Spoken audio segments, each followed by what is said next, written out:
तीन दामाद की सास पार्ट 2। अब तक आपने सुना कि कावेरी जी अपनी तीनों बेटियों ईशा, मोहिनी और सुहाना की शादी 3 घर जमाई लड़कों के साथ करवा देती है। उन्हें लगता है कि ये लड़के शायद घर का कामकाज संभालेंगे, लेकिन उनके तीनों घर जमाई बहुत आलसी थे। वो नौकरी भी नहीं करते थे और बाहर का काम भी नहीं। कावेरी जी ने अपनी बेटियों से कहा कि वो प्रेगनेंसी का बहाना बनाकर अपने पतियों को सबक सिखाए। अब सुनिए आगे। मम्मी, आपने जैसा कहा था हमने वैसा ही किया, लेकिन देखिए ना, विवेक का हाल तो वैसा का वैसा ही है। घर में ना सुबह का नाश्ता बनता है और ना खाना। नौकरी पर जाने की बात करूं तो खाने को दौड़ते हैं मुझे। हाँ मम्मी, मैंने भी सुमित को कितनी बार कहा कि अगर नौकरी नहीं करनी तो कोई छोटी सी दुकान ही खोल लो। घर का खर्चा कैसे चलेगा? देखो दोपहर के 12 बजने आए और जनाब अभी तक सो रहे हैं। हाँ मम्मी, ईशा और सुहाना ठीक कहती हैं। अविनाश का भी यही हाल है। जब मैंने अपनी प्रेगनेंसी के बारे में कहा तो मुझसे कहने लगा, अरे दूसरी लड़कियां तो 9-9 महीने तक नौकरी करती है, बस डिलीवरी के टाइम छुट्टी लेती है। मोहिनी, तुम भी नौकरी करो। अब मुझे कहाँ नौकरी मिलेगी? मम्मी बताओ अब मैं क्या करूँ? हे भगवान, क्या सोचकर घर जमाई दामाद लाई थी मैं कि मेरी बेटियां मेरे पास रहेंगी और खुश रहेंगी, लेकिन इन आलसी दामादों ने तो हमारी जिंदगी को भी प्रॉब्लम में डाल दिया है। मैं तो कहती हूँ मम्मी, हम लोग वापस अपनी जॉब पर जाना शुरू कर देते हैं। बता देते हैं इन लोगों को कि हमने प्रेगनेंसी का बहाना किया है। नहीं नहीं बेटा, ऐसी गलती भी मत करना। अगर तुमने ऐसा किया तो इन तीनों की आदत और खराब हो जाएगी। अरे आज नहीं तो कल कभी तो तुम प्रेग्नेंट होगी, तब वापस यही प्रॉब्लम आएगी। तब क्या करोगी तुम तीनों? हाँ मम्मी, आपकी बात तो बिल्कुल सही है। इन लोगों को तो सुधारना ही पड़ेगा। लेकिन कैसे? अपने बच्चों के आने की खबर सुनकर भी इन लोगों पर कोई असर नहीं हो रहा। पैसे कमाने के लिए घर से बाहर निकलना ही नहीं चाहते ये तीनों। अब मेरे दिमाग में एक प्लान आया है। तुम तीनों चिंता मत करो, उन तीनों को बुलाओ, फिर मैं बात करती हूँ। थोड़ी देर बाद कावेरी जी अपने तीनों दामादों को सामने बुलाकर अपनी बात कहना शुरू करती हैं। अविनाश, सुमित और विवेक, देखो बेटा, मैं ना तुम तीनों से बड़ा प्यार करती हूँ, इसीलिए तो तुम्हें घर जमाई बना कर रखा है मैंने। अरे मम्मी जी, सीधे सीधे कहिए ना, क्या बात है? प्यार तो हम भी आपको बहुत करते हैं। अरे मम्मी जी, आपकी इज्जत भी बहुत करते हैं।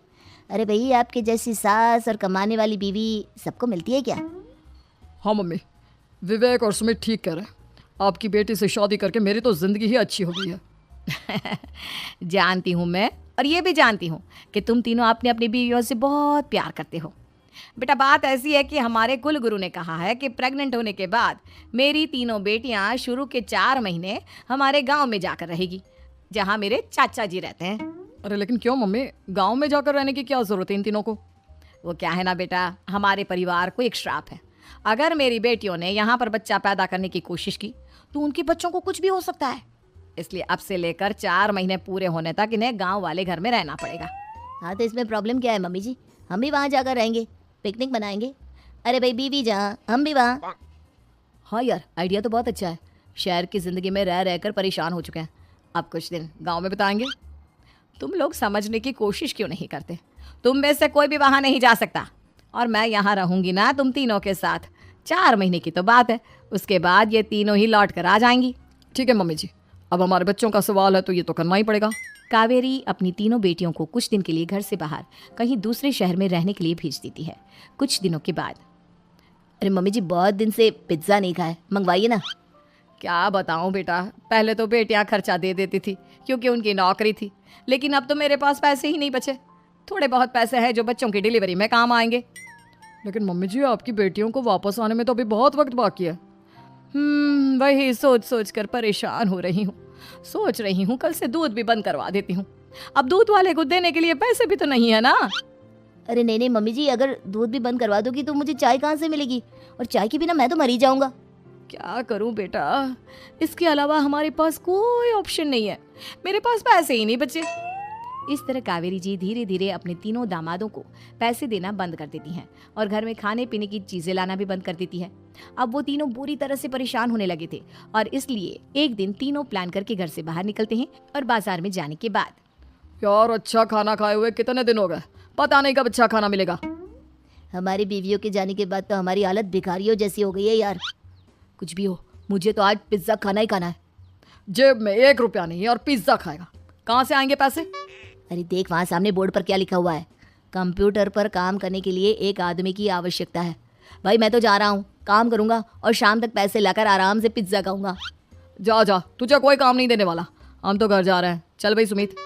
सुमित और अविनाश वहाँ से चले जाते हैं और विवेक उस कंप्यूटर शॉप पर सारा दिन काम करके 5,000 रुपये कमा कर घर लौट कर आता है और अपने खाने के लिए अच्छी अच्छी चीज़ें भी लेकर आता है। ये देखकर विवेक और सुमित के दिल में भी कुछ पैसे कमाने की इच्छा जागती है। अरे सुबह सुबह कहाँ चल दी है तुम? मम्मी जी एक बहुत अच्छी जगह मिली है। कंप्यूटर पर काम करने के 5,000 मिले थे कल मुझे। अगर रोज काम करूंगा तो पूरे 40,000 की तनख्वाह। अरे वाह, ये तो बहुत अच्छी बात है दामाद जी, आपको जाना ही चाहिए। सुमित और अविनाश विवेक को इस तरह तरक्की करते देखकर परेशान हो जाते हैं और वो दोनों भी काम की तलाश में निकल पड़ते हैं। धीरे धीरे उन दोनों को भी काम मिल जाता है। अब कावेरी के तीनों दामाद छोटी मोटी नौकरी करके अच्छा पैसा कमाने लगे थे। एक दिन कावेरी उन्हें अपने पास बुलाती है। अरे वाह, विवेक 40,000 कमा लेता है, अविनाश 60,000 और सुमित तुम भी 40,000 के आसपास कमा ही लेते हो।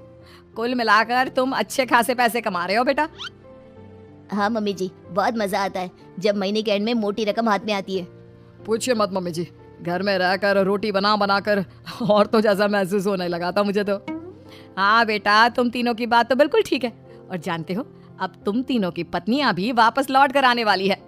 लेकिन मम्मी जी अभी तो उन्हें गए सिर्फ 2 महीने हुए हैं। आपने तो कहा था वो 4 महीने के बाद लौट कर आएंगी। ऐसा कुछ नहीं है बेटा, मैं सिर्फ तुम तीनों को सबक सिखाना चाहती थी कि आदमी घर में बैठकर बीवी की कमाई खाता हुआ अच्छा नहीं लगता। इस दुनिया में हर इंसान को मेहनत करनी चाहिए, काम करना चाहिए, चाहे वो औरत हो या आदमी, ताकि अपने परिवार को संभाल सके। कावेरी की बात सुनकर उन तीनों को अपनी गलती का एहसास होता है और कावेरी उन्हें सच बता देती है कि ईशा, सुहाना और मोहिनी शहर में ही कहीं दूसरी जगह रह रहे थे। शाम के वक्त उन तीनों की पत्नियां लौट कर आ जाती है और कावेरी जी का परिवार एक खुशहाल परिवार की तरह रहने लगता है।